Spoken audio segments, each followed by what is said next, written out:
Hello guys, म चाहिँ अब घुम्न जानु लाग्यो उता इतरीको पञ्चायत सिमसार भन्ने ठाउँमा। त्यतिकै हामी पनि भर्खर आएको, नयाँ हो क्या, कहीँ घुम्न गएको छैन। अनि आज चाहिँ एकछिन घुमेर आऊँ भनेर अहिले चाहिँ हामी सब रेडी भएर चाहिँ अब जाने तयारीमा छौँ।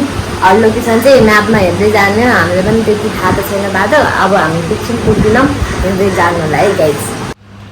खासमा मलाई चाहिँ लोकेसन सबैको भिडियो बनाउनु मन थियो कि, किनकि हामी जस्तै कोही नयाँ हुनुहुन्छ भने चाहिँ उहाँहरू घुम्न जानको लागि सजिलो होस् भनेर। तर मैले चाहिँ लोकेसनको सबै भिडियो बनाउनु सकिनँ कि, किनकि हामी पनि म्यापमा हेर्दै गइरहेको थियौँ अनि बाइक पनि अरूले चलाइरहेको थियो क्या, त्यही भएर चाहिँ म चाहिँ सकिनँ कि, किनकि अब छोरा मान्छेले बाइक चलाएपछि यस्तो स्पिडमा चलाउँछ कि, अनि फोन पनि सामान पर्ने हुन्छ, प्लस आफू पनि जोगिनु पर्ने हुन्छ क्या। त्यही भएर मैले चाहिँ पुरै लोकेसनको भिडियो बनाउन सकिरहेको छैन, त्यसको लागि सरी है। हजुरहरू पनि पञ्चायत सिमसार घुम्न जान चाहनुहुन्छ भने चाहिँ प्लिज म्यापमा सर्च गरेर जान सक्नुहुन्छ है। हामी जस्तै यसरी म्याप हेर्दै जान सक्नुहुन्छ। मैले चाहिँ टोटल्ली लोकेसनको भिडियो बनाउन सकिनँ। कहाँ पुगेको हामी अब? पकली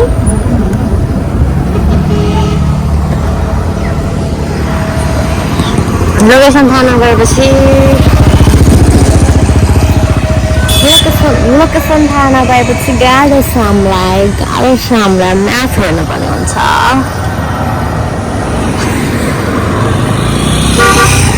कति टाइम लाग्छ अब? 25 मिनट चाहिँ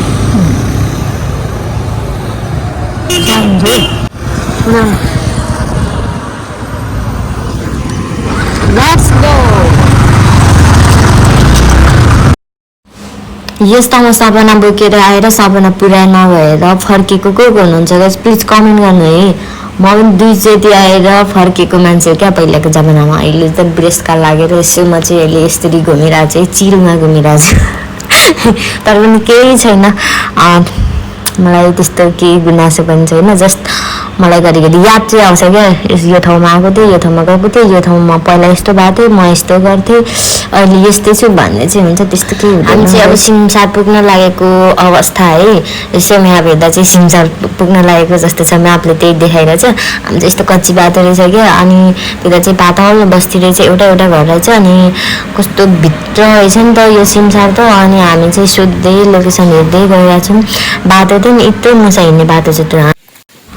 फाइनल्ली हामी चाहिँ सिमसार पुग्यौँ है। अनि अब यहाँको झलक त यसो हजुरहरूलाई मैले देखाउनु पर्ने हुन्छ है। अब मैले चाहिँ फर्स्टमा एक राउन्ड चाहिँ यो पुरै राउन्डको चाहिँ तपाईँहरूलाई मैले भिडियो देखाएर छु, हजुरहरूले हेर्न सक्नुहुन्छ। यहाँ चाहिँ यस्तो राम्रो घुम्ने ठाउँ छ कि बहुत राम्रो क्या, यहाँ माइन्ड फ्रेस हुन्छ। हजुरहरू पिकनिक पनि आउनु सक्नुहुन्छ, ड्राई पिकनिक हरेक चिज गर्न आउनु सक्नुहुन्छ क्या। यस्तो राम्रो छ कि वाउ, मलाई त्यस्तो राम्रो लाग्यो कि वाउ, मलाई त कहाँ पोखरा पुगेको जस्तो फिल भएको छ, किनकि यस्तो म चाहिँ अब यता पोखरी वरिपरि घुम्दैछु क्या, कस्तो रमाइलो भइरहेछ नि त। अनि मैले त्यही भोइसमा भिडियो बनाएको थिएँ क्या, ब्याकग्राउन्डमा गीत बजिरहेको रहेछ भगवान्। अनि यहाँ र फेरि भोइस रेकर्ड गर्नु परिरहेछ। मैले यस्तो राम्रो त्यहाँ बोलेको थिएँ कि यो पोखरीको बारेमा, भगवान् कस्तो दुःख देख्न सकेको होला मलाई। अनि हामी चाहिँ म चाहिँ यहाँ भनेर चाहिँ के भनिरहेको छु क्या यही पोखरीको बारेमा। अनि यो पोखरीलाई चाहिँ राजा रानी ताल कि पोखरी पनि भनेर भन्दो रहेछ।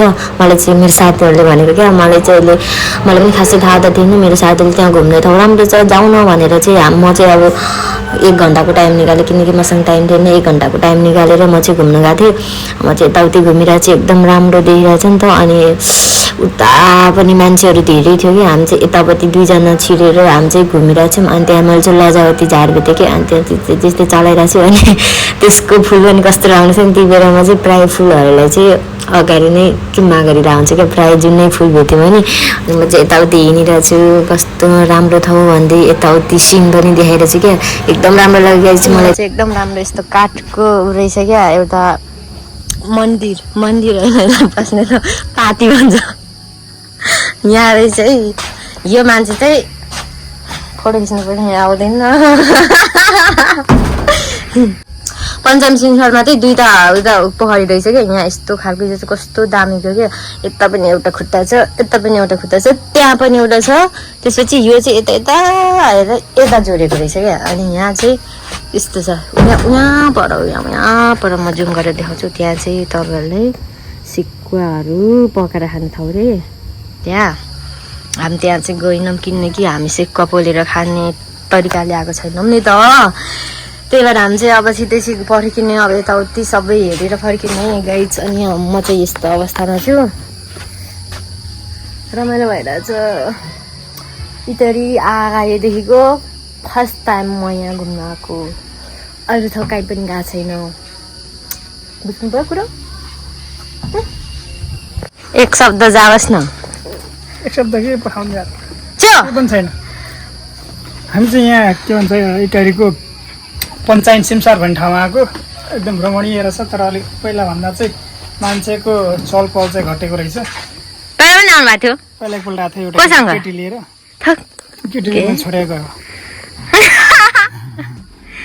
तपाईँको ढाड खुस्केला है फेरि ल ल हामी चाहिँ घुमेर पनि सक्यौँ यो ठाउँमा चाहिँ एकदम हरियाली अनि रुखहरू कलरफुल छ क्या यहाँ चाहिँ हामीले फोटो भिडियो बनायौँ क्या अनि अब चाहिँ टाइम भयो नि त घर जाने ढिलो हामी थोरै समयको लागि मात्र हामी यहाँ 10 बजी आइपुगेको 1 घन्टा चाहिँ यताउति घुम्यौँ फोटोसोटो खिच्यौँ अनि अब चाहिँ हाम्रो घर जाने बेला भएको छ अब चाहिँ हामी घर जाने हो किनकि हामीले चाहिँ 1 घन्टामै सब घुमेर ल्यायौँ क्या किनकि यहाँ चाहिँ एकदम राम्रो ठाउँ रहेछ अनि यहाँ चाहिँ एकदम तपाईँहरू पनि आउनु होला घुम्नको लागि एकदम राम्रो छ एकदम राम्रो छ अनि यहाँ चाहिँ अब थ्याङ्क यू फर भिजिट भनेर यता लेखिरहनु भएको छ हामीले चाहिँ घुमेर सक्यौँ त्यही भएर वेलकम भन्न चाहन्छु हामीले यस्तो राम्रो ठाउँ घुम्ने ठाउँ बनाइदिनु भएकोमा है हजुरहरू पनि आएर घुम्न सक्नुहुन्छ है यो ठाउँमा चाहिँ यस्तो राम्रो छ है